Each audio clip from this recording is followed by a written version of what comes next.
uh, yang harus diperhatikan, misalnya kalau terkait privacy kita, safety kita apa. Karena kalau kayak house party sama TikTok, mereka ngomong ini ada beberapa hal yang mungkin mereka bisa tahu posisi kalian ada di mana. Kadang-kadang kita selalu nyalain yang namanya geotag kita, location kita. Itu kasih tahu posisi kita, dan itu sebenarnya berbahaya walaupun kita lagi online. Jadi oke. Monggo silakan kalau mau dilihat, ini websitenya sangat bermanfaat, berguna. Lanjut. Nah, kalau tadi saya ngomongin ABC itu kan tadi saya sempat cerita, dia ada education, kalau di online itu ada tab-nya, dia juga ada tab media literacy. Memang ABC di sini tiap tahun punya media literacy week. Sebenarnya media literacy week ini bukan hal baru dari Australia, tapi hal barunya dari US sama UK duluan. Jadi mereka bikin selama 1 minggu, dan saya senang sebenarnya teman-teman di Indonesia juga udah sering buat, kayak cyber kreasi, kemarin sempat diceritain juga ada media literacy seperti ini selama 1 minggu, mungkin festival arahnya atau mungkin workshop macam-macam. Nah, kalau di ABC ini dari televisionnya ini secara online, dia bikin week, dia juga macam-macam, dia bikin video. Tahun lalu kalau saya ngikutin, dia menarik, dia bikin yang namanya kayak digital diet. Jadi anak-anak kalau belajar dari media literacy week ini punya kayak digital diet. Jadi mereka dikasih template, mereka boleh isi di rumah media yang mereka gunain apa aja. Jadi kayak ada pembelajaran di dalam minggu itu, dan mereka itu kalau bikin video, menariknya juga video-videonya disesuaikan juga. Ini kayak pakai artis-artis, dia nanti bisa diklik teman-teman, ini terkait interaktif. Jadi menurut kalian yang tadi tuh kayak Pak Dedi yang luar biasa membantu kita, memandu kita mana yang hoax atau enggak. Nah, kalau mereka pakai interaktif, nanti tinggal diklik-klik. Ini kamu like, atau ini sebenarnya bohong, atau ini sebenarnya kesalahan dari jurnalis, seperti apa. Jadi mereka ada bikin interaktif. Jadi ada artikelnya, ada gambarnya, dan kalian bisa klik kayak gitu. Tapi nanti kalian dapat poin. Jadi ini sebenarnya salah satu yang terobosan yang coba dibuat ABC untuk bikin anak muda tertarik ya, untuk ngelihat kalau hoax atau spotting information seperti apa sih sebenarnya kayak gitu. Boleh next. Nah, ini yang tadi saya bilang tahun lalu, waktu tahun 2019, nanti tahun ini akan ada lagi sama bulannya biasanya Oktober. Nah, tahun lalu yang tadi saya bilang mereka ada challenge-nya News Diet Challenge. Jadi anak-anak muda itu atau anak-anak kecil punya challenge nih tentang penggunaan beritanya mereka. Dietnya seperti apa, habitnya seperti apa, kayak gitu. Silakan kalau nanti mau dilihat-lihat juga, tinggal diklik-klikin aja ini semua. Monggo. Next. Nah, ini sebenarnya salah satu juga yang udah dibuat di kerjasamanya Australia sebenarnya sama Telstra. Tadi kalau mau dibilang Telstra itu mungkin kalau di Indonesia kayak Telkom ya, kayak Telkomsel. Jadi itu salah satu jaringan telekomunikasi secara nasionalnya di Australia. Mereka kerjasama sama Telstra, karena Telstra itu kan yang selalu punya jaringan di mana-mana, dan mereka memang arahnya pengen membantu Australia ini akhirnya nanti nggak ada digital divide. Australia ini semuanya nanti bisa punya fasilitas atau punya infrastruktur digital.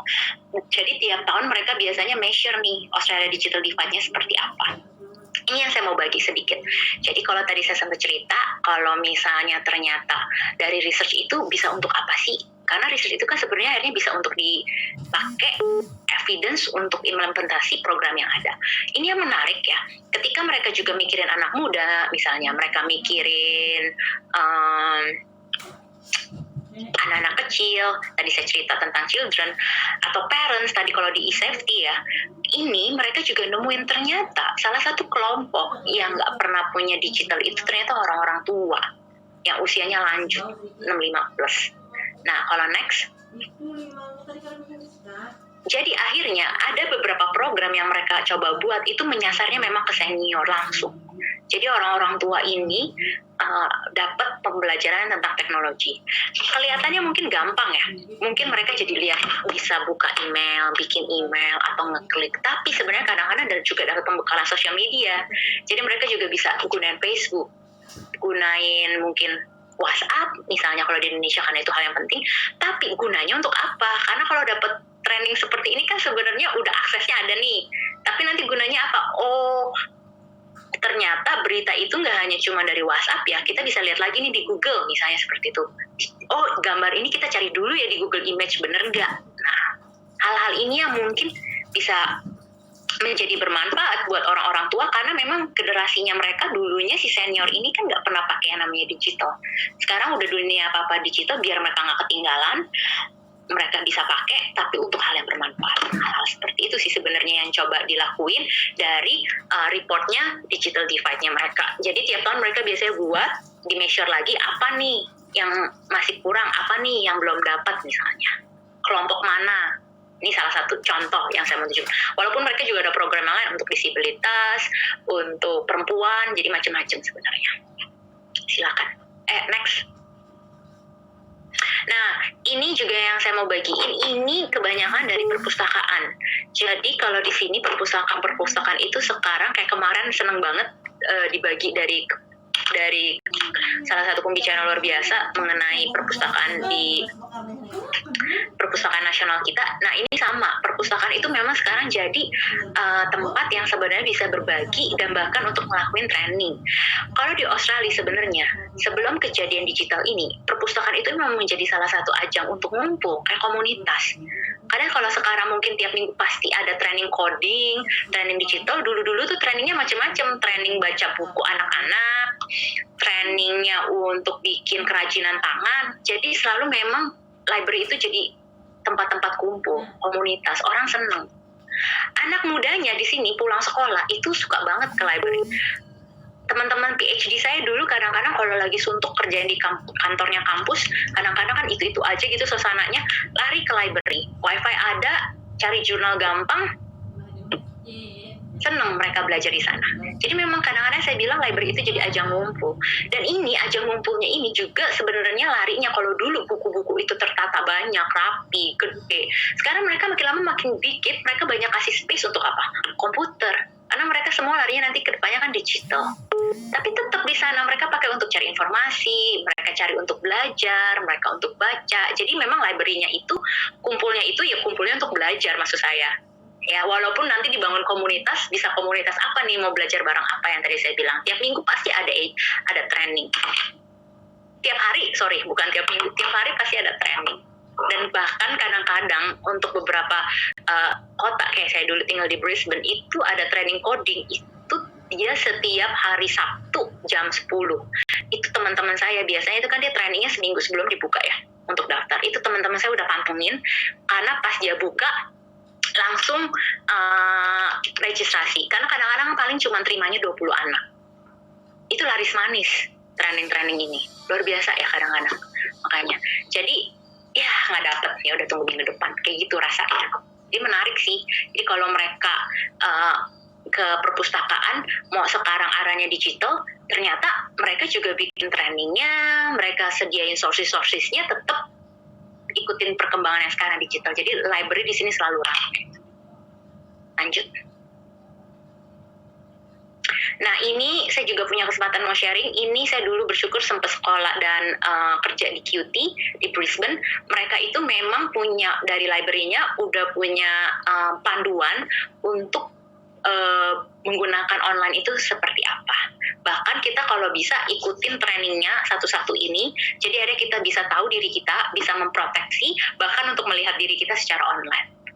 Dan nantinya ini ada panduan social media skill. Jadi skill-skill apa sih? Kalau tadi di awal aja MC udah dengan bagus bilang nggak boleh menggunakan komen atau komentar yang berbau sara. Sama. Di panduan ini juga kita ditulis seperti itu. Nggak ada yang namanya sara, nggak ada yang namanya harassment.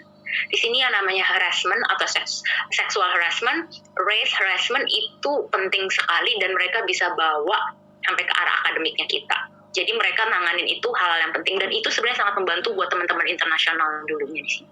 Buat saya, kita semua udah diajarin kalau kalian dapat harassment apapun sebagai anak-anak internasional harus lapor. Kita akan tindak lanjutin.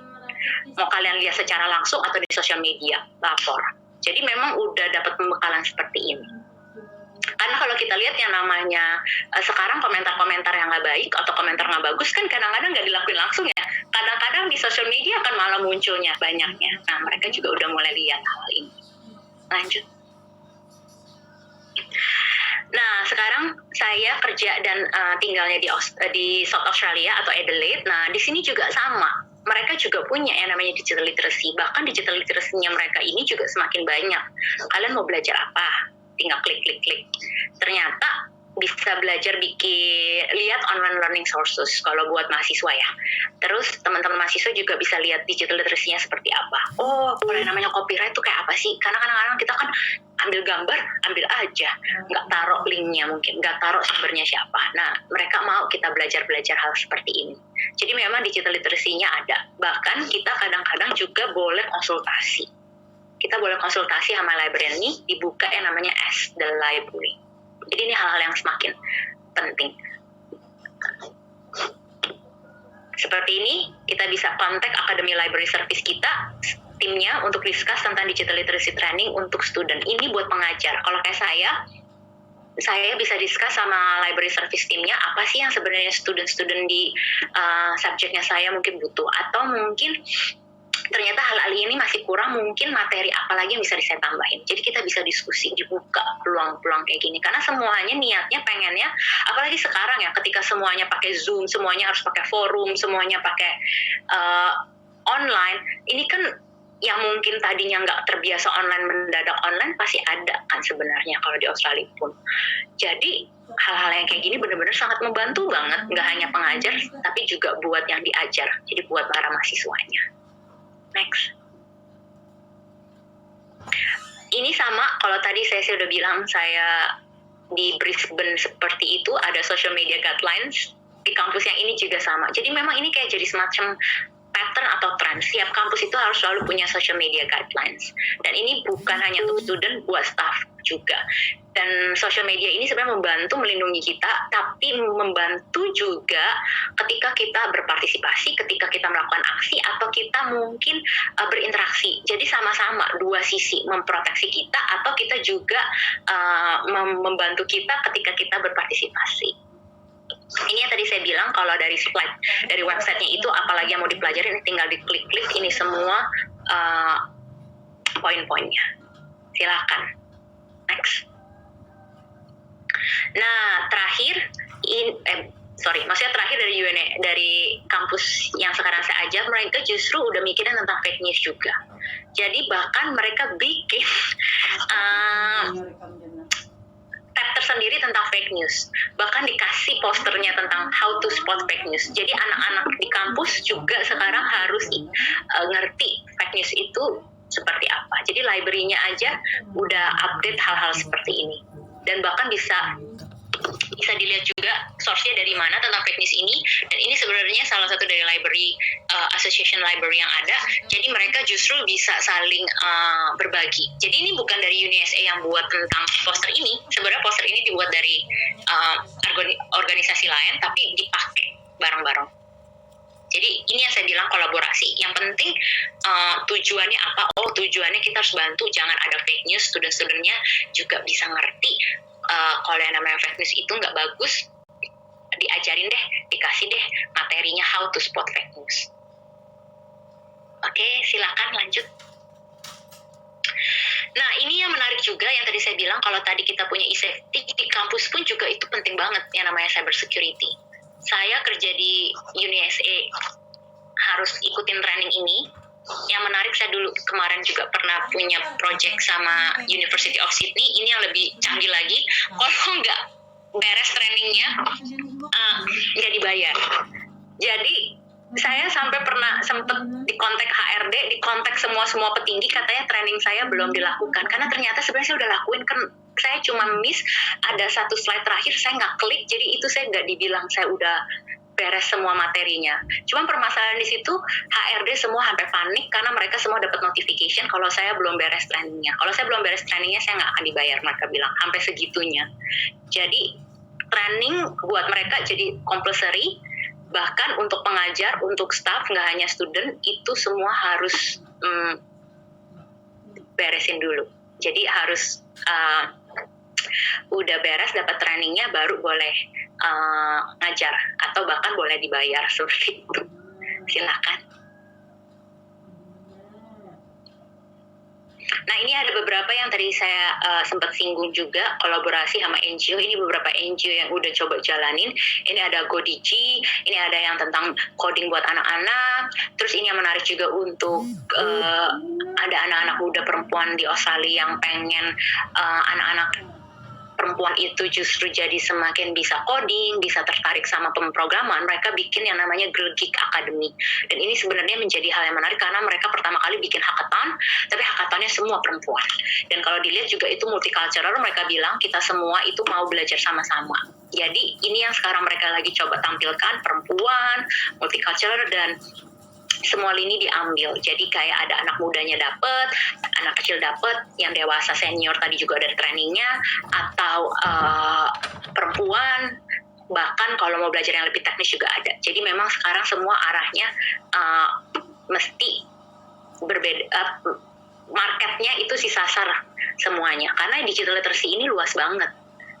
Kadang-kadang anak kecil belajarnya apa, orang dewasa belajar apa, anak muda belajarnya apa, itu sih. Lanjut. Ini poin terakhir, mungkin ini yang saya bilang, paling penting memang semuanya ini apa sih? Stakeholder, multi-stakeholder. Menurut saya kolaborasi, learning, dan sharing itu harus terus dilakuin, makanya saya tulisnya more. Jadi mesti makin banyak yang namanya multi-stakeholder collaboration, mau learning, mau sharing, apapun. Ini saya nulis ini karena ini dari dulu sebelum saya lanjut PhD, saya pernah jalani riset tentang anak muda dan literasi. Topiknya tentang temuannya kolaborasi.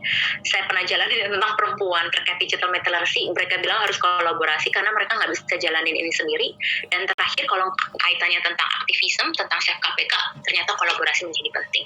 Dan saya tulis ini berdasarkan abjad, bukan berdasarkan siapa yang paling penting, bukan. Berdasarkan abjad. Jadi akademisi, civil society, pemerintah, industri, jurnalis, library, polisi juga harus dirangkul, ya. Karena nanti kalau saya puterin video di Australia, teman-teman yang sempat datang dapetin short course digital media literacy itu kita ajak datang ke polis karena cyber police di sini juga udah gunain digital. Jadi mereka udah harus saling berkolaborasi nih, polisi-polisi kan, sama mungkin kerjasama sama akademisi misalnya, atau kerjasama sama library misalnya. Terus platform juga harus dirangkul. Facebook, WhatsApp, siapa lagi, YouTube. Mungkin sekarang nih Zoom dari Microsoft juga harus dirangkul karena kita semuanya pakai ini semua kan platformnya. Sekolah juga penting, guru-guru, anak-anak. Dan silakan kalau ada yang mau ditambahkan, karena slide saya yang terakhir saya juga pengen dengar dari teman-teman. Next. Kira-kira apa sih program atau inisiasi yang pernah kalian dapatkan, misalnya teman-teman, bapak ibu, saudara-saudari, dan menjadi favorit? Dan pengalamannya kan bisa macam-macam, bisa di rumah misalnya, di sekolah, perpustakaan, kampus, kantor, komunitas, negara. Silakan mungkin nanti di-sharing di dalam respon atau jawabannya, dan nantinya bisa saya baca dari kolom chat itu. Dan sebelum terakhir, saya sekarang mau putar video yang tadi saya bilang. Ini teman-teman yang kemarin udah jalanin short course training datang ke Australia.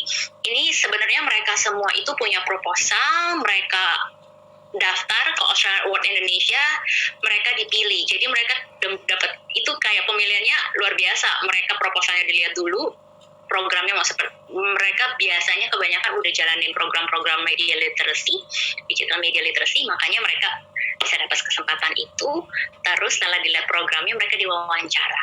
Setelah diwawancara, nantinya ketika datang ke Australia, mereka dapat pembekalan, balik-balik juga harus jalanin program yang udah diusulkan. Jadi halnya seperti itu sebenarnya. Nah, ini mungkin sedikit videonya yang kita lihat apa aja yang mereka dapatkan dan beberapa tempat yang mereka kunjungi. Karena sebenarnya kita mau, bukan berarti teman-teman Indonesia di sini datang ke Australia justru harus belajar, bukan, tapi justru sharing experience apa yang Australia udah ada. Karena teman-teman Indonesia juga udah luar biasa jalanin program-program digital media literacy-nya, canggih-canggih, keren-keren. dampaknya luar biasa, tapi pasti ada konteks yang berbeda lagi yang belum kelihatan. Nah, ketika mereka datang ke Australia, apa sih nih konteks-konteks yang belum ada? Itu yang saya punya harapan dan saya punya passion di situ, biar teman-teman semakin baik dan semakin berkembang dan semakin memberikan dampak. Silakan videonya, Pak Adam.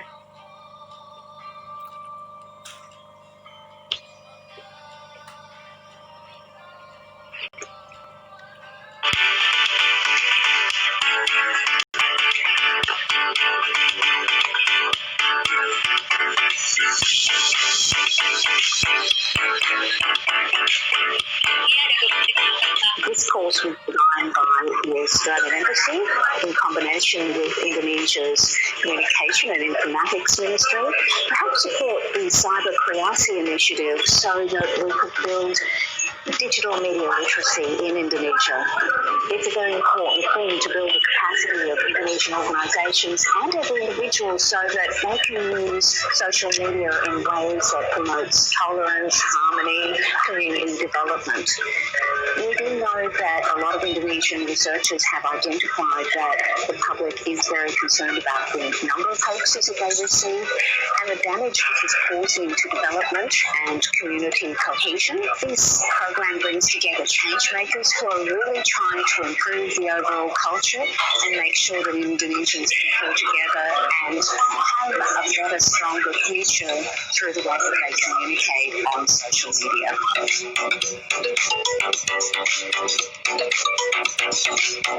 This program is very useful for me as a journalist who has been in the industry for more than 9 years. So I find it very or revealing something, but it's also about education, how to educate the public to be media digitally literate. So I get that sense from this program.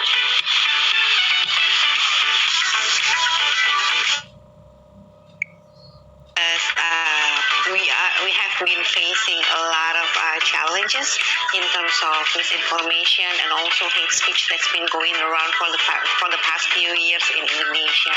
At the same time, I'm also experiencing that there is a huge threat towards the democracy that we have enjoyed for the last 21 years. There has to be something we have to do more, but in order to do that, we have to learn first to help the country.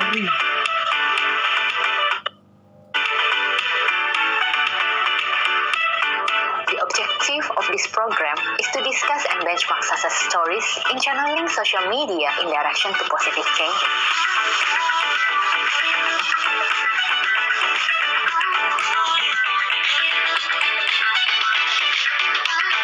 What I have got for the past 4 days, wow, that's a lot. We've had lectures that is so amazing and mind-opening. It opens lots of possibilities for us to explore, and then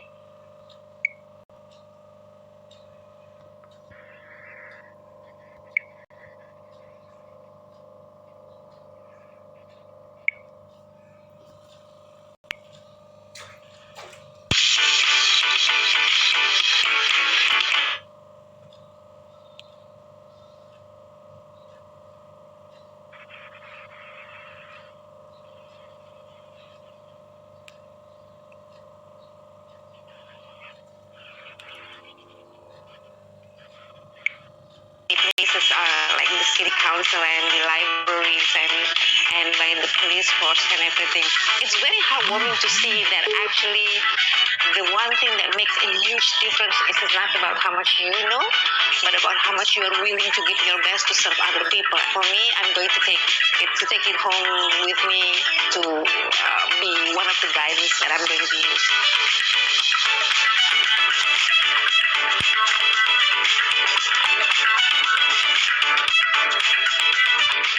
The important aspect of this course is to provide practical examples by digital and media literacy programs and to connect Indonesian experts and agencies with Australian stakeholders who are already invited in this program.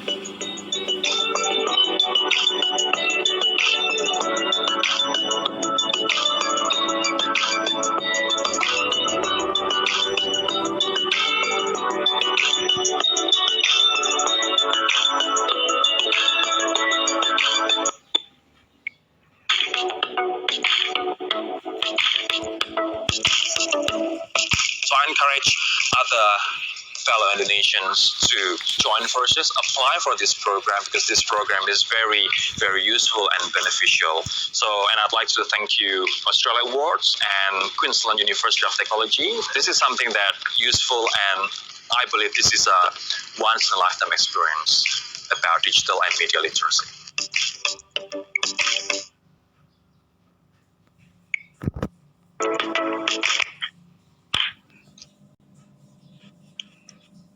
Iya.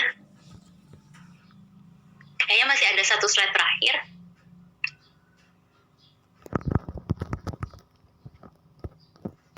Masih ada nggak ya? Oh ya, ini ya. Terus next ya. Ya, itu aja. Terima kasih. Ini saya bagi 2 gambar.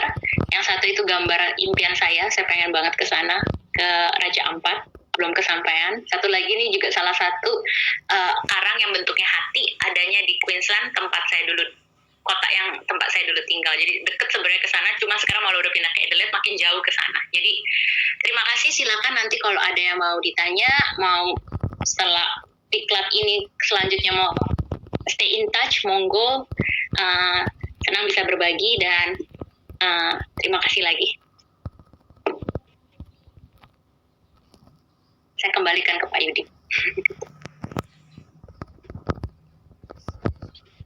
Baik, terima kasih banyak Bu Fiona, luar biasa, menarik sekali Bu. Sama-sama. Mudah-mudahan bisa jadi pembelajaran buat kita semua Bu, ya khususnya generasi muda kita Bu. Amin, iya. Tapi Bu Fiona wajib ke Raja Ampat, kayaknya ditunggu nih Bu. Iya, amin. Mau banget. Sekali-kali nanti mampir ke PP Kemenpora ya Bu. Pasti. Baik, Bu Fiona, kita lanjutkan ke pertanyaan Bu ya. Baik, saya sapa dulu pemateri saya, Bapak Adrinal Tanjung. Sudah siap Pak? Siap, Mas. Alhamdulillah, terima kasih banyak Pak sudah bergabung kembali. Kemudian Pak Dedi Kelsianto, tikanya off videonya. Pak Dedi, siap Pak? Siap, Pak. Baik, Alhamdulillah. Menarik sekali Pak, hari ini luar biasa. Kita dapat ilmu lagi nih. Siap. Malah ini sudah biangnya ini kayaknya sudah harus ke praktek gitu. Pak Adrian sudah dapat Pak yang terbaik di antara penulis kita Pak. Jadi saya umumkan ke teman-teman sampai jam 11, kebetulan tadi ada tim yang merekap. Jadi kami kasih waktu Pak Mas Yudi ya. Siap Pak. Saya sudah WA juga Mas Mas Bagus ya. Jadi saya sampaikan masih ditunggu bagi teman-teman untuk mengisi hingga hari ini ya sampai pukul 23.59. Pengumuman Dopres akan disampaikan pada hari Senin tanggal 3 Agustus dan nanti Dopres akan dikirim ke alamat tanpa biaya. Siap, terima kasih Pak. Nah teman-teman sahabat Pora, ini kesempatan baik bagi kita semua, sekaligus kita belajar yang dititipkan Pak Adrial tadi. Jadi kalau mau menulis ya menulis saja. Nah ini kesempatan kita menulis, memperkenalkan diri tapi dapat Dopres ya Pak. Ya, siap. Baik. Tadi cukup tinggi responnya, tadi sampai jam 10, 145 respon, untuk praktek nulis ada 62. Wah, Alhamdulillah. Baik Pak. Baik. Ini peserta kita juga hari ini luar biasa Pak. Alhamdulillah ini sudah agak sedikit kurang, tapi kita di angka rata-rata 500 peserta Pak untuk di grup Zoom ini. Kemudian belum nanti yang di live YouTube Pak. Ya, baik Bapak-Bapak semuanya, akan saya bacakan beberapa pertanyaan dari fitur kita Q&A. Yang pertama,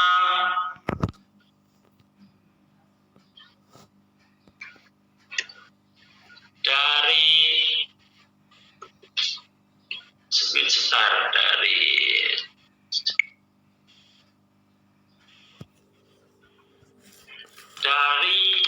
Mas Ezra Melita Sitanggang, perempuan ini sepertinya ya. Baik, saya mau bertanya pada Pak Adrinal. Saya merupakan mahasiswa sastra Inggris di salah satu universitas swasta. Saat ini saya sedang meneliti tentang eufemisme atau eufemisme. Menurut Bapak, apakah unsur eufemisme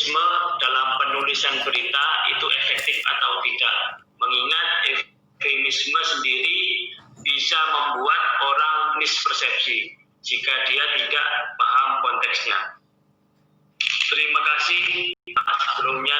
Monggo silakan Pak Adrinal. Jadi tadi saya menyampaikan pengalaman menulis saya kan lebih banyak berkaitan dengan keseharian ya. Keseharian tentang kali mungkin perjalanan dinas saya, penugasan saya di beberapa kementerian lembaga Pemda. Jadi yang tadi saya katakan menulis itu mudah karena yang saya tulis ya sekitar itu, termasuk apa yang sedang saya kerjakan. Misalnya saya ditugaskan menyangkut ketatanegaraan bidang SOP, proses bisnis, saya juga tulis itu. Jadi kalau yang sifatnya yang lebih teknis ya, kalau tadi mungkin ada ekstremisme, mungkin saya tidak merambah ke sana. Mungkin kalau saya jawab nanti Mas Yudi takut bukan kompetensi saya. Jadi kenapa saya menulis itu mudah? Karena yang saya tulis adalah saya tidak berpikir menulis. Saya tulis saja apa yang saya tahu, apa yang saya alami, apa yang saya baca, dan apa yang saya diskusikan. Begitu Mas. Ya, baik. Baik Pak Adrinal, terima kasih Pak. Kalau dari sisi Pak Dedi Pak, terkait dengan berita-berita yang seperti ini seperti apa Pak Dedi? Ada nggak masukan? Artinya kita akan memberikan paparan lebih mudah. Seperti tadi Pak Adrinal, mungkin Mbak Esra bisa lebih simpel konteksnya Pak ya. Yang penting nulis dulu deh gitu. Iya. Iya. Pak Dedi, ada tanggapan Pak?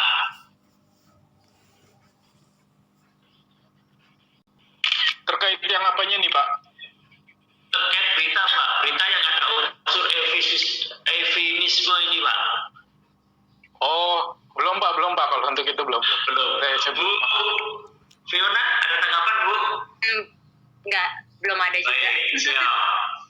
Baik, selanjutnya pertanyaan berikutnya dari Sari Novita Dewi. Perkenalkan, nama saya Sari Novita Dewi.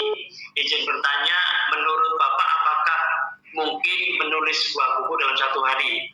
Kemudian yang kedua, bagaimana cara kita mengirimkan tulisan kita ke tempat penerbit Pak? Mungkin lebih ke Pak Adrinal ini. Ya, terima kasih.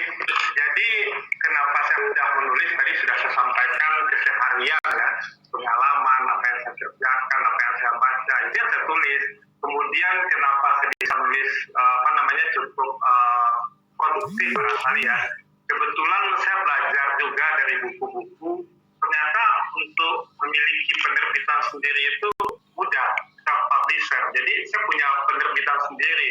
Tetapi saya pastikan ketika saya menulis, buku-buku yang saya tulis itu pasti ada segmennya. Jadi ketika saya menulis, saya pastikan minimal buku saya itu harus laku 100 lah minimal. Jadi ketika 100 pembelinya, itu ketika saya cetak 200 sudah menutupi. Jadi karena saya digaji, ya, kemudian saya juga cukup ada tunjangan, kemudian kalau saya ditugaskan pimpinan, saya juga mendapat honor sebagai narasumber, barangkali. Jadi menulis saya itu tidak dalam kaitannya mencari keuntungan atau bisnis gitu loh. Tetapi belakangan setelah saya pelajari ini penting juga untuk saya terus bagikan pengalaman ini. Jadi sekali lagi saya katakan buku-buku yang saya tulis itu ada sebagian saya terbitkan dengan pihak luar dengan kerjasama, tetapi sebagian besar saya terbitkan sendiri. Dan ketika saya ditugaskan pimpinan ke kementerian lembaga Pemda, itulah kartu nama saya. Jadi untuk menambah kawan, sahabat, kemudian saya bisa berhubungan dengan banyak tokoh, buku-buku itulah yang merekatkan saya dengan banyak pihak. Begitu Mas. Ya baik, kaitannya dengan publishing Pak, kira-kira kalau menurut Bapak langkah apa yang harus dilakukan teman-teman penulis baru nih Pak untuk mengajukan bukunya? Jadi sekitar hampir 2 tahun yang lalu ya, saya tentu tidak elok ya ketika saya menyampaikan berlebihan, tapi saya selalu katakan pengalaman menulis saya itu tidak mudah. Saya suka mengatakan pengalaman menulis saya itu berdarah-darah, tetapi kisah menulis saya 13 tahun yang lalu itu sekitar tahun 2018 ditulis oleh sahabat saya, judulnya Di Otak Pun Bisa Menulis. Isinya tentang bagaimana proses saya mulai menulis, kemudian saya punya penerbitan sendiri, kemudian saya punya pembaca-pembaca setia saya, dan mereka lah yang mendukung dan mau berkontribusi. Ada yang membeli, ada juga adik kelas saya, kakak kelas saya, teman-teman saya, keluarga saya, dan itulah yang membiayai sebagian untuk penerbitan saya. Itu Mas. Jadi saya tidak menunggu harus terbit di Gramedia, saya tidak menunggu terbit di penerbit-penerbit besar karena prosesnya lama. Tentu saya ingin buku itu bisa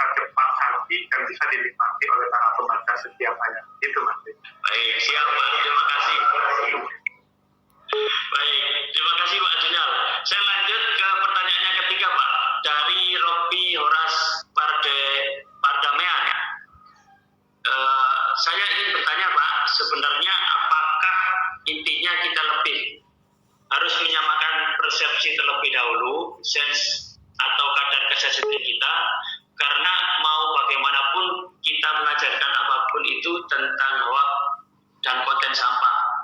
Walaupun mereka itu tahu itu hoax dan konten sampah, tapi yang dilakukan malah membuatnya menjadi booming. Nah, ini sepertinya tepat untuk ke Pak Dedi ini, Pak. Terkait konten sampah, tapi malah jadi booming ini, Pak Dedi. Bagaimana menurut Pak Dedi ini, Pak? Silakan, Pak Dedi. Iya, jadi kenapa konten-konten seperti itu lebih jadi booming ya? Jadi atau bahasanya konten yang tidak bermanfaat atau konten hoax kenapa jadi lebih booming? Ya memang korelasinya sebenarnya terhadap dua hal, tingkat literasi yang rendah dan era post-truth yang dianut oleh beberapa masyarakat atau netizen yang ada di Indonesia gitu loh. Jadi selain tingkat literasi yang rendah, terus penganut post-truth, belum lagi penganut teori konspirasi kan gitu loh. Nah itu lagi booming banget, dan itu segala lapisan itu menganut itu gitu loh. Makanya kenapa konten-konten yang kurang bermanfaat atau konten hoax itu jadi viral, itu yang pertama. Nah, tanggapannya adalah ketika kita counter gitu loh, kita memberikan konten yang bermanfaat, terus kita memberikan artikel periksa faktanya gitu loh, responsif dari masyarakat atau netizennya kurang. Karena apa? Gitu loh, karena memang kita belum membangun satu sistem literasi digital yang mumpuni gitu loh. Itu satu. Jadi ini jadi PR bersama. Tadi bagus sekali disampaikan oleh Mbak Fiona ya gitu loh. Jadi memang harus seluruh stakeholder, pemerintah, CSO, terus media gitu loh. Itu harus memang berkolaborasi membuat satu sistem yang bagus untuk melawan kondisi yang seperti ini. Itu yang belum terjadi hari ini. Makanya tadi sempat saya singgung, ketika kita bicara artikel periksa fakta dengan hoax yang ada, itu perbandingannya jauh banget. Mulai dari responnya, terus komentarnya, like-nya, itu jauh banget. Dan ini makanya perlu keseriusan dari kita semua gitu. Belum lagi ditambah tadi critical thinking gitu loh, yang masih kurang juga. Critical thinking ini kalau bicara tentang pengajarannya atau penerapannya gitu loh, itu mungkin juga sistemnya belum komprehensif gitu loh. Terus belum merata juga di beberapa kelompok atau di beberapa bagian dari masyarakat gitu. Nah, hal-hal yang seperti ini sebenarnya yang membuat kenapa konten-konten yang tidak bermanfaat atau konten hoax itu menjadi viral gitu. Nah, kita yang tidak menyebarkan ini seharusnya bisa memberikan counternya. Sebagai contoh kasus, misalkan mahasiswa milenial.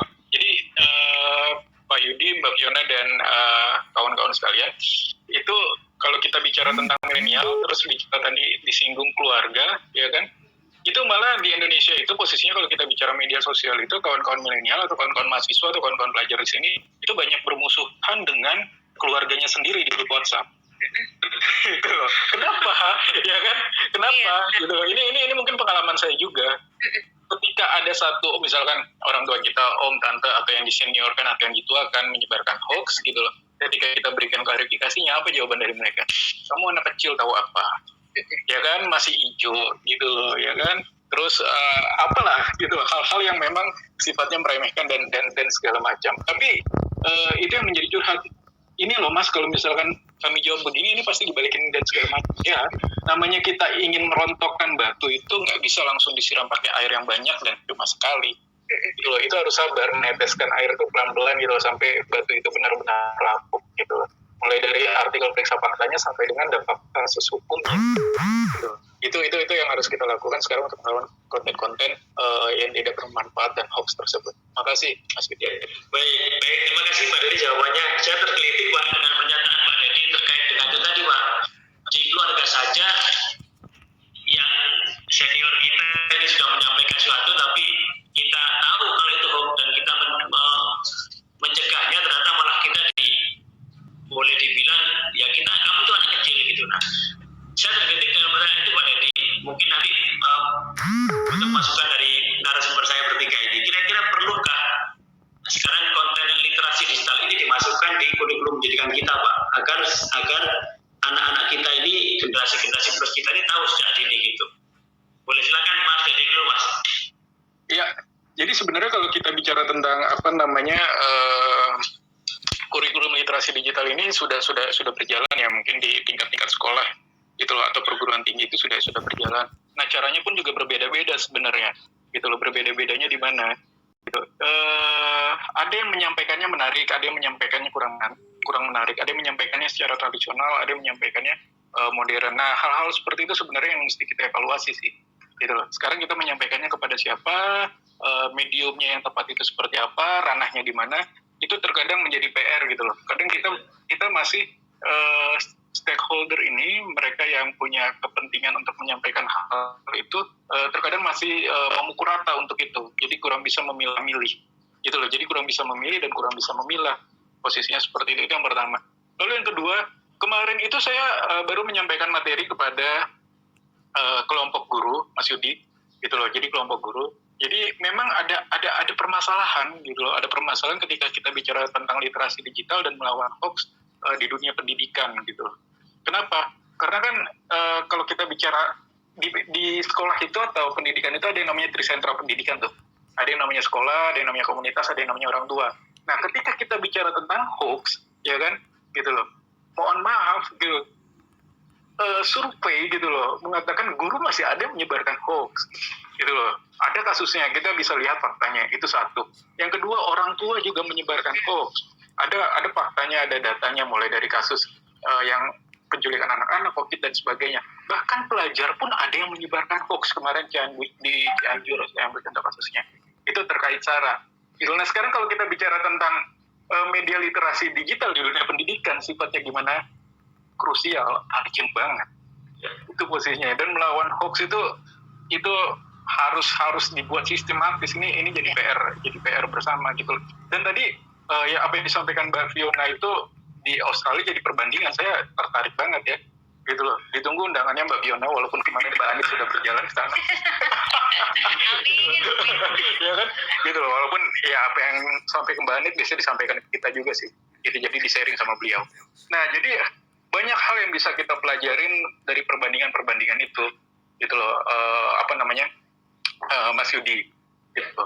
Jadi memang tadi kembali lagi bicara kontennya, bicara mediumnya, terus bicara ranahnya, itu mesti kita evaluasi, terus kita buat sistem yang ajak gitu loh dengan perbandingan di beberapa daerah lain, gitu loh, dan semuanya mesti kolaborasi, mesti kerjasama, nggak bisa sendiri-sendiri untuk campaign literasi digital dan melawan hoax ini. Gitu Mas Yudi. Baik, terima kasih Pak Dadi. Ya. Pak Adrian, ada tambahan Pak terkait dengan pentingnya literasi digital ini dimasukkan di kurikulum pendidikan kita Pak? Cukup Mas Yudi dari Mas Didi tadi. Ya, nanti saya closing statement aja nanti sedikit Mas. Siap, baik Pak. Baik, Bu Fiona ada tambahan Bu? Iya, ada. Siap, silakan Bu Fiona. Ya, itu benar banget tadi yang udah dibilangin sama Mas Dedi. Memang kalau kita ngomongin kurikulum itu penting banget. Dan memang sekarang yang saya lihat kampus atau sekolah itu masing-masing ada literasi digital. Saya setuju banget evaluasi. Makanya tadi saya bilang evaluasi itu paling penting. Punya program evaluasinya seperti apa. Karena dari evaluasi itu bisa lanjut. Dan data. Karena nantinya punya data, punya evidence. Apa nih yang ternyata masih kurang? Apa nih yang belum ini? Tapi kita juga perlu yang ajaknya. Kita perlu yang nasionalnya. Kita perlu yang semuanya standarnya sama. Itu ada. Tapi nanti kalau itu dipakai dengan cara di konteks yang sekolahnya seperti apa, atau di konteks mahasiswa atau mungkin anak yang lebih muda lagi, remaja, itu seperti apa, itu akan berbeda. Tapi secara nasionalnya kurikulum memang harus ada. Makanya ini akhirnya jadi ini semua jadi tren global kalau menurut saya. Di UK, US semua harus masuk kurikulum. Australia juga yang sekarang lagi coba memang arahnya seperti itu. Mereka mau merevisi kurikulum dan harus ada tentang digital media literacy. Bahkan pengen juga ada hal yang lebih spesifik kalau di UK kan, bahkan misinformation harus masuk. Anak-anak itu harus ngerti nih ngebedain namanya misinformation, sampai seperti itu. Jadi sampai detailnya tuh udah ada. Terus ini sekalian saya jawab, tadi ada sedikit yang ditanya ini, tadi saya lihat di kolom, apa literasi digital yang bisa dilakukan Australia tapi dapat pula diterapkan di Indonesia. Kalau saya lihat, Indonesia tuh udah banyak banget sebenarnya, udah bagus, udah oke.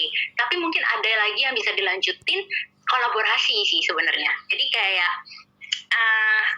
kementerian-kementerian atau KL ini kan sebenarnya udah punya program, dan makanya saya senang banget ini sama dari Kemenpora, karena kemarin juga ada teman-teman dari Kominfo yang ngobrol, karena Kominfo sebenarnya juga punya program digital literacy kan. Jadi ini yang sebenarnya memang harus terus diterapkan. Australia pun juga sama, yang saya bilang library-nya mereka punya, tapi kampus juga punya kan training digital literacy. Tapi mereka sering kolaborasi. Kampus QT saya itu 5 tahun yang lalu ngundang seluruh librarian yang ada di Brisbane untuk dapat workshop. Terus pengen tahu kalau mereka selama ini bagian training pembelajarannya seperti apa, sama responnya seperti apa. Jadi sama-sama saling belajar, itu yang kita harus ada. Jadi nanti kemarin apalagi juga senang banget dari Perpustakaan Nasional udah kepala lupa namanya, tapi udah berbagi bagus banget. Nah itu yang memang kedepannya memang harus terus dilanjutin. Jadi Perpustakaan, Kemenpora, nanti ada dari Kominfo. Jadi ini semua yang nantinya bisa sama-sama jalanin. Itu sih yang mungkin perlu dilakuin. Terus strategi apa yang bisa dilakukan pemerintah untuk meningkatkan? Saya rasa strateginya seperti ini udah bagus banget, banyakin yang namanya webinar, training, dan kedepannya memang harus duduk bareng, koordinasi bareng untuk membuat kurikulum itu, dan nantinya kedepannya kurikulumnya itu penerapannya di daerah, di nasional, di kota, itu semuanya juga harus sama-sama dikerjain bareng-bareng. Itu sih kayak strategi yang mungkin bisa saya bagi atau bisa saya sharing, dan moga-moga ini juga bisa bermanfaat, yang bisa dilakuin sama teman-teman atau sama-sama Bapak Ibu yang ada di Indonesia. Baik, terima kasih Bu Fiona. Mudah-mudahan ini menjadi pemantik pembadi cambuk ya Bu ya, dari Kemenpora ini mengadakan kegiatan ini. Ya, keren. Sudah ada alhamdulillah dari Kominfo, kemudian Perpusnas. Nah, tinggal nanti mungkin siapa yang akan menjadi leading sector sehingga digital literasi ini bisa menjadi masif untuk anak generasi muda kita, sehingga ke depan Indonesia akan lebih baik lagi, ya Bu. Iya, betul. Baik. Terima kasih. Selanjutnya ada satu pertanyaan dari Veronica Widyasari. Selamat siang Pak, saya Veronica Widyasari dari UI Jakarta. Izin bertanya, sekarang sedang tren ada salah satu public figure yang menyebarkan konspirasi soal COVID-19. Beneran ada atau tidak? Nah, dengan public figure yang memiliki follower banyak, justru itu sangat meresahkan. Takut banyak yang percaya soal statement yang dibuat oleh si public figure tersebut. Pertanyaan adalah, konspirasi atau statement yang dibuat oleh public figure tersebut termasuk hoax atau tidak? Nah, ini mungkin banyak juga ini yang bertanya tentang konspirasi COVID-19 ini. Mohon tanggapan dari pemateri. Pak Adrinal, silakan Pak. Mungkin ada tanggapan terkait ini Pak. Mungkin contohnya Mas Didi kali. Jadi dulu ya. Kurang pas untuk jawab. Baik, silakan Pak Dedi, silakan Pak. Ya, jadi mulai dari Rana Luring, Rana Daring, pertanyaannya kurang lebih sama sebenarnya. Gitu. Jadi kalau kita bicara tentang masalah konspirasi atau enggak, tadi sudah disinggung juga sih sama Mbak Yoni ya. Kita bicara tentang kepakaran. Jadi ketika ngebahas tentang satu hal, gitu loh, kita lari kepada pakarnya saja.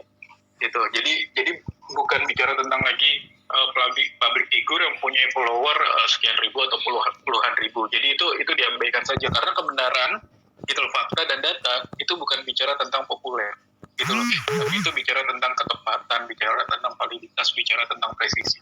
Jadi hal-hal yang seperti itu kawan-kawan mesti pahami, gitu loh. Populer itu belum tentu benar, gitu loh.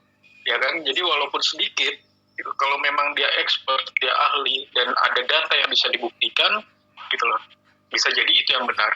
Itu yang pertama. Lalu yang kedua, untuk menghadapi hal-hal seperti ini, artinya kawan-kawan jangan berhenti hanya mengikuti akun-akun media sosial dari public figure yang menyuarakan teori konspirasi tersebut ya, gitu loh. Saya malah menganjurkan cari imbangannya, cari lawannya, gitu loh. Ini merupakan satu bentuk dari literasi digital juga, gitu loh. Apa kalau kita bicara tentang website-website yang memberikan fakta terkait informasi tertentu. Kalau COVID-19 kita bisa langsung lari ke WHO. WHO ada kanal fact check ya. Kita bisa cek di situ informasi yang benar terkait COVID-19, mana informasi yang salah terkait COVID-19, kita bisa cek di situ. Lalu yang kedua, bisa cek juga ke covid19.go.id. Itu kerjasama kolaborasi antara pemerintah, dan Mavindo masuk di dalamnya. Gitu loh. Artikel-artikel Mavindo juga diterbitkan di sana. Terus yang ketiga, kawan-kawan bisa cek akun-akun media sosial dari dokter-dokter. Itu ada dokter sekaligus influencer, jadi saya sempat menjadi pemateri juga barengan sama dia, itu Dokter Klarin, itu dia YouTuber, gitu loh. Jadi kita kerjasama dan hasil videonya juga dimuat di covid19.id. Di kanal media sosialnya mereka tak jarang mereka melakukan klarifikasi terkait COVID-19. Nah, hal-hal yang seperti itu yang mestinya dilakukan oleh kawan-kawan. Jadi keberimbangan informasi. Kalau misalkan cuma satu doang, gitu loh, dan atau beberapa, tapi posisinya adalah karakter postingannya atau unggahannya 11-12 bicara teori konspirasi, algoritma media sosialnya kawan-kawan itu isinya semua. Artinya apa? Mau nggak mau, kawan-kawan akan dipaksa untuk mengamini teori konspiratif tersebut, gitu loh. Karena apa? Bicara tentang spiral pembungkaman tuh, ngerasa sendiri kalau berbeda. Nah, tapi kalau misalkan kita bandingkan dengan media sosial yang lain, gitu loh, baik itu instansi ataupun individu, bicara fakta dan data, kawan-kawan bisa ukur tuh dengan critical thinking-nya, dengan faktanya, dengan datanya, gitu loh. Kurang lebih seperti itu sih, Mas Yadi. Ya baik, Bu Fiona, kalau di sana Bu, apakah juga ada yang seperti itu, Bu Fiona? Ada, itu yang makanya tadi saya sempat sharing sedikit kan di slide saya. Bahkan media di sini sampai bilang kalau bisa, maksudnya influencer yang memang tidak bicara atas kepakarannya terkait itu, lebih baik diam saja. Dibilang untuk silent, malah dibilang untuk diam. Jadi sampai disarankan seperti itu. Bahkan yang saya bilang, kadang-kadang influencer yang remaja yang pakai TikTok, bahkan mau bantu biar anak muda pakai apps gitu, tapi malah kasih informasinya misleading. Jadi kan sebenarnya benar, kadang-kadang kalau memang bukan kepakarannya, lebih baik tidak bicara seperti itu. Tapi saya setuju sekali, memang itu yang perlu juga dilakukan, yang tadi Mas Dedi bilang, kita memang harus banyak follow yang lain-lainnya. Nah, bagusnya kalau di Australia, ini semua situs pemerintahnya ya, terkait COVID, dia punya satu gerbang, dan itu dia taruh. Kalau tadi klik e-safety, mau lihat perkembangan tentang COVID-19, klik ini. Di Digital Transformation Agency, ada itu juga. Semua harus punya itu. Jadi bahkan untuk beberapa tentang COVID, kita tuh nggak akan lihat-lihat yang lain-lain lagi. Ngelihatnya cuma government ini, dari kesehatannya, yang dari federal Kementerian Kesehatannya seperti apa. Kita lihatnya cuma dari itu. Karena yang kita perhatiin kalau di Australia seringnya ini hoax-nya bukan lebih ke arah, kalau masalah COVID lebih ke arah kasus. Karena kalau kedengeran satu kota ini ada kasusnya nambah lagi, biasanya restriction tuh makin tinggi. Pemerintahnya nanti udah nggak boleh kumpul, nanti dikurangin. Kayak sekarang di Adelaide enak banget, kita sebenarnya kemarin udah beraktivitas kayak biasa lagi. Tapi kayak di Melbourne sebenarnya case-nya lagi berbeda. Kota Melbourne ini kasus positifnya lagi naik terus. Tapi teman-teman yang di Melbourne juga nggak boleh panik. Dia akan cuma ngelihatnya dari pemerintah, berapa sih kasus yang naik. Kayak saya dari Adelaide mau mantau Melbourne, saya nggak akan lihat-lihat pemberitaan lainnya, saya akan ngelihat dari yang link yang pemerintah udah kasih, lihatnya dari sini. Jadi memang hal-hal itu, dan memang perbandingan itu paling penting. Makanya kadang-kadang saya kalau kasih tugas esai atau report ke anak-anak sini, sekarang saya bilang kalau misalnya punya satu konteks, misalnya kayak satu poin atau satu konsep yang mau dibahas, itu literaturnya minimal harus lebih dari 2. Jadi mereka harus banyak belajar dilatih itu. Karena kadang-kadang kita kan kalau suka like, follower, atau mungkin fanatik, lihatnya dia terus, nah itu gawat sebenarnya. Makanya saya bilang konsep aja sekarang, kalau baca konsep buat mereka bikin essay sama report, minimal literaturnya harus lebih dari 2. Jadi 2 udah harus. Kayak gitu. Jadi hal-hal ini yang memang akhirnya ngebantu kita melatih habit-habit kecil yang sebenarnya nyari informasi lebih banyak lagi. Mau dapetin sesuatu, konsep, teori, ide dari berbagai sumber. Itu penting banget. Ya, baik Bu Fiona, terima kasih banyak. Intinya generasi muda kita harus mulai cerdas ya Bu ya. Iya. Ya Pak Dedi ya, artinya cerdas dalam memilih dan memilah informasi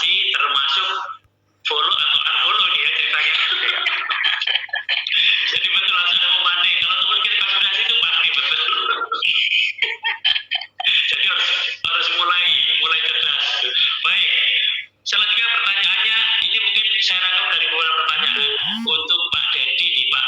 Ada pertanyaan bagaimana untuk bergabung dengan Mavindo Pak Dedi. Mungkin teman-teman sudah mulai tertarik ya. Mudah-mudahan nanti banyak Pak Dedi yang lain ini juga. Siap, gitu. Jadi sebenarnya kalau kita bicara tentang Mavindo lagi fokus banget untuk mengembangkan komisariat Mavindo yang biasanya di kampus-kampus itu. Karena kita melihat tadi ya berdasarkan materi paparan yang sudah saya sampaikan, potensinya besar sekali gitu loh. Nah mungkin Bu Fiona paham juga, ya kan? Kami melihat juga itu. Nah Kominfo juga rencana yang pernah saya dengar itu Kominfo juga akan membuat kayak semacam seperti pemeriksa fakta muda ya gitu loh, setahu saya. Itu baru rencana. Nah hal-hal yang seperti itu yang perlu dikembangkan gitu loh hari ini. Nah sampai dengan sekarang Mavindo kalau ingin bergabung mudah saja gitu loh. Artinya tinggal kunjungi situs mavindo.org.id atau yang kedua masuk ke kanal-kanal media sosial Mavindo gitu, bisa bergabung di sana. Ada forum anti fitnah, hasut dan hoax di grupnya, atau ada di fanpage-nya Mavindo, ada di Twitter-nya atau Instagram-nya turbecox.id. Nah, intinya adalah ketika bergabung di Mavindo, sama-sama ingin melawan hoax, sama-sama ingin menggencarkan literasi digital, gitu loh, dan sama-sama mengutamakan keberagaman atau multikultural, gitu loh. Itu yang kita support. Nah, kegiatan-kegiatannya banyak, gitu loh. Mulai dari diberikan pembekalan atau pendidikan atau pelatihan memeriksa fakta, kemudian public speaking, kemudian critical thinking, kemudian manajemen organisasi. Hal yang tadi disampaikan oleh Mbak Fiona itu betul adanya dan itu dilakukan oleh Mavindo Mbak. Itu salah satunya Mbak Anit yang menginisiasi untuk itu. Gitu loh. Itu kita lakukan dan bahkan kawan-kawan mahasiswa kita bekerja sama dengan beberapa platform, misalkan seperti Facebook dan WhatsApp. Dan kemarin pemenang lomba periksa fakta Mavindo yaitu mahasiswa dari Gunadarma itu kita kirim ke Singapura. Jadi untuk pelatihan pemeriksa fakta yang diadakan oleh Google. Jadi silakan kalau mau bergabung, di dalamnya juga kita sediakan expert gitu loh, dosen-dosen yang konsen di media literasi digital gitu loh. Nah mungkin Mbak Fiona salah satunya nanti yang akan digait. Boleh, siap. Siap bantu. Siap, ya kan kolaborasi ya Mbak ya? Iya, pernah. Gitu loh. Nah, kondisinya seperti itu. Jadi dari situ kita mengharapkan kawan-kawan ini ketika lulus mereka bisa mengembangkan kemampuan dan potensinya di berbagai ranah, baik itu pemerintahan ataupun non pemerintahan. Kurang lebih seperti itu. Ya, baik, terima kasih Pak Dedi. Ya. Pertanyaan terakhir buat Bu Fiona. Nah, ini bagaimana Bu, atau syarat apa saja yang harus dipenuhi oleh generasi muda ketika ingin mendapatkan short course untuk yang tadi studi ke Australia? Ya, boleh. Sambil saya nambahin sedikit yang tadi Mas Dedi bagi, itu untuk ingat kalau mau ada fact checking dari anak muda, karena sebenarnya kalau tadi saya kasih lihat beberapa training di Australia, yang buat senior atau buat coding, itu sebenarnya yang kasih training semuanya anak muda, mahasiswa. Karena saya selalu dari dulu percaya anak muda ini energi yang paling banyak, pengetahuannya paling banyak, curiosity-nya paling banyak. Ini yang harusnya dituangkan ke hal-hal seperti itu. Jadi semua yang kasih training di sini sebenarnya anak-anak muda.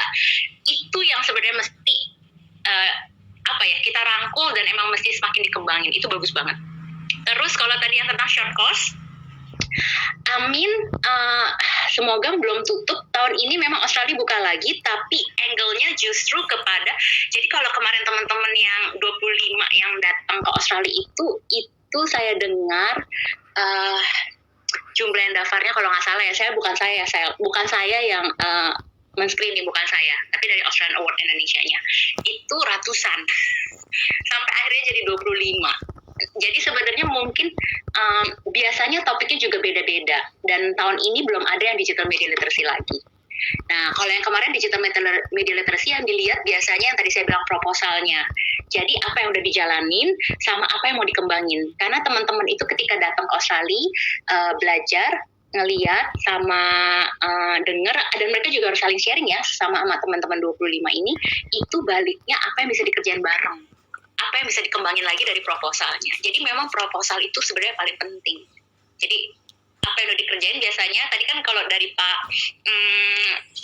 Adrinal kalau masalah nulis cari tulisan atau proposal sebenarnya dari pengalaman kita itu paling memudahkan kan ya.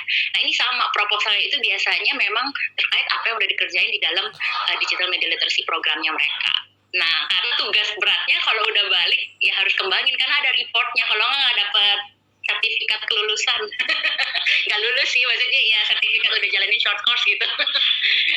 Kayak peserta di sini kan kayaknya juga pada mau sertifikat gitu, ya sama. Kalau kita nggak 3 hari nggak dapat ya Bu.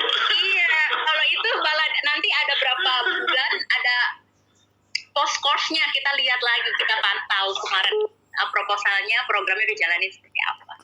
Itu sih. Ya. Baik, terima kasih banyak Bapak Ibu pemateri saya hari ini. Sebenarnya masih banyak ini pertanyaan, cuman karena keterbatasan waktu, mudah-mudahan nanti teman Mora bisa melanjutkan kegiatan ini yang lebih dalam lagi dengan mungkin materi-materi yang juga luar biasa. Mudah-mudahan silaturahmi kita ini bermanfaat. Mudah-mudahan ilmu yang Bapak Ibu bagikan menjadi berkah buat kita semua dan menjadi ladang amal bagi Bapak Ibu semuanya. Amin. Baik, terima kasih dari saya, teman-teman sahabat Pora. Terima kasih atas keikutsertaan hari ini. Mungkin ada yang sudah 3 hari. Terima kasih. Dan nanti hal-hal terkait lain, nanti ada pengumuman setelah saya tutup. Dari saya cukupkan sekian. Mohon maaf apabila ada kekurangan. Terima kasih. Wassalamualaikum warahmatullahi wabarakatuh. Saya kembalikan lagi ke MC Mbak Vika. Silakan Mbak Vika. Baik, terima kasih banyak kepada Pak Yudi yang telah memandu sesi pemaparan materi pada hari ketiga diklat hari ini. Dan juga tak lupa kami ucapkan terima kasih kepada seluruh pemateri, Bapak dan juga Ibu pemateri hari ini yang telah berbagi ilmu, pengalaman, dan juga pengetahuannya yang luar biasa bermanfaat untuk kita semua. Baiklah, selanjutnya kita akan ada penutupan oleh Kepala Pusat Pemberdayaan Pemuda dan Olahraga Nasional, Kementerian Pemuda dan Olahraga Republik Indonesia, yakni Bapak Triwinarno AKCA.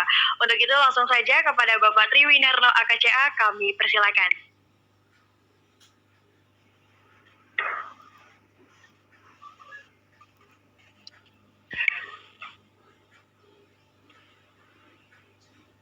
Ya, terima kasih MC. Assalamualaikum warahmatullahi wabarakatuh. Selamat siang, salam sejahtera buat kita semua. Pertama-tama kami ucapkan terima kasih kepada Bapak Deputi Pemberdayaan Pemuda, Bapak Profesor Faisal Abdullah, yang selama pelaksanaan diklat 3 hari ini telah memberikan arahan dan bimbingan sehingga pelaksanaan diklat ini dapat berjalan lancar. Kemudian juga kepada seluruh narasumber yang telah mengisi acara diklat selama 3 hari ini, mulai tanggal 28 sampai 30 Juli 2020. Yang pertama, Bapak Muhammad Syarif Bandung, Kepala Perpustakaan Nasional Republik Indonesia. Kemudian yang kedua, Bapak Adrinal SE AK MSI, penulis buku Trilogi Birokrat Menulis dari Kemenpan RB. Kemudian yang ketiga, Bapak Dr. Andes Ahmad Munir, Direktur Pemberitaan LKPN Antara. Kemudian yang keempat, Bapak Aris Kurniawan, Esos Mkom, Penggerak Swadaya Masyarakat Madya dari Kementerian Kominfo. Kemudian yang kelima, Ibu Dr. Novi Kurnia MSI, Ketua Program Studi Magister Ilmu Komunikasi Visipol UGM. Kemudian keenam, Ibu Dr. Fiona Suwana, peneliti pengajar University of South Australia dan